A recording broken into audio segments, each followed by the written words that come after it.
আল্ট্রাসোনোগ্রামের মাধ্যমে আমাদের যেটা মূল ৩টা ইনফরমেশন আমাদের খুব দরকার। একটা হচ্ছে বাচ্চার ওজন, দ্বিতীয়ত দরকার ফুলের অবস্থান, তৃতীয়ত দরকার হচ্ছে যে বাচ্চাতে পানির পরিমাণ।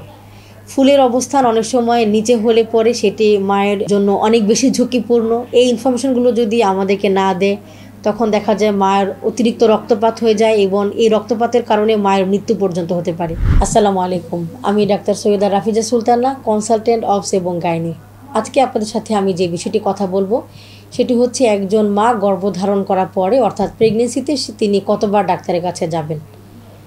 আসলে নিয়ম অনুযায়ী বিশ্ব স্বাস্থ্য সংস্থা বলেছেন একজন মা গর্ভধারণ করার পরে প্রতি মাসেই একবার করে ডাক্তারের কাছে যাবেন এবং শেষ 2 মাসে তিনি 15 দিন পর পর ডাক্তারের শরণাপন্ন হবেন।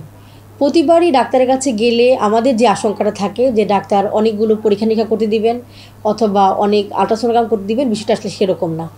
যদি কোনো মায়ের কোনো প্রেগনেন্সির জনিত কোনো জটিলতা না থাকে কিংবা বাচ্চার কোনো জটিলতা না থাকে তাহলে সাধারণত একজন গাইনি চিকিৎসক 3 থেকে 4 বার আল্ট্রাসোনোগ্রাম পরীক্ষা দিয়ে থাকেন এবং এই আল্ট্রাসোনোগ্রামে মূলত বাচ্চা কোথায় প্রেগনেন্সিটি এসেছে, কয়টা প্রেগনেন্সি এসেছে, কোনো যমজ বাচ্চা আসছে কি না সেটি, তারপরে হচ্ছে বাচ্চার সকল অঙ্গ প্রত্যঙ্গ ঠিকভাবে তৈরি হচ্ছে কি না, বাচ্চা যেই ইউটেরাসের ভিতরে যে ফুলের মধ্যে রয়েছে সেখানকার পানির পরিমাণ কেমন আছে, এই বিষয়গুলো আসলে দেখা হয়ে থাকে।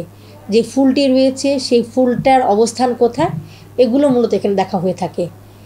তো এই আল্ট্রাসোনোগ্রাম আসলে একটা প্রেগনেন্ট মাদারের জন্য এবং একজন অবস্টেট্রিশিয়ানের জন্য অনেকগুলো ইনফরমেশন দিয়ে থাকে এবং এটি অত্যন্ত গুরুত্বপূর্ণ। তাই যে কোনো জায়গা থেকে আল্ট্রাসোনোগ্রাম না করে বরং একজন বিশেষজ্ঞ সোনোলজিস্টের কাছে আল্ট্রাসোনোগ্রাম করা জরুরি, যিনি আমাদেরকে এই প্রত্যেকটি ইনফরমেশন আমাদেরকে সঠিকভাবে দিবেন এবং চিকিৎসকের সহযোগিতা করবেন রোগীকে সঠিকভাবে চিকিৎসা দেওয়ার জন্য। আল্ট্রাসোনোগ্রামের মাধ্যমে আমাদের যেটা মূল 3টা ইনফরমেশন আমাদের খুব দরকার। একটা হচ্ছে বাচ্চার ওজন, দ্বিতীয়ত দরকার ফুলের অবস্থান, তৃতীয়ত দরকার হচ্ছে যে বাচ্চাতে পানির পরিমাণ।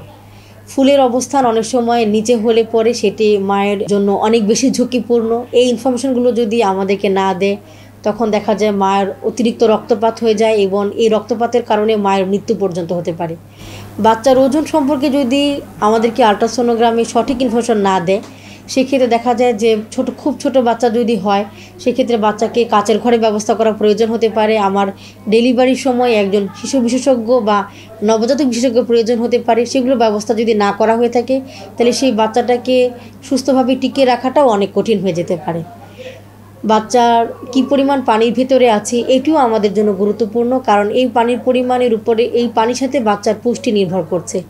সুতরাং একজন ভালো সোনোলজিস্ট আমাদেরকে এই 3টি ইনফরমেশন দিয়ে প্রেগনেন্ট মাকে এবং একজন অবস্টেট্রিশিয়ানকে অবশ্যই সহযোগিতা করতে পারে।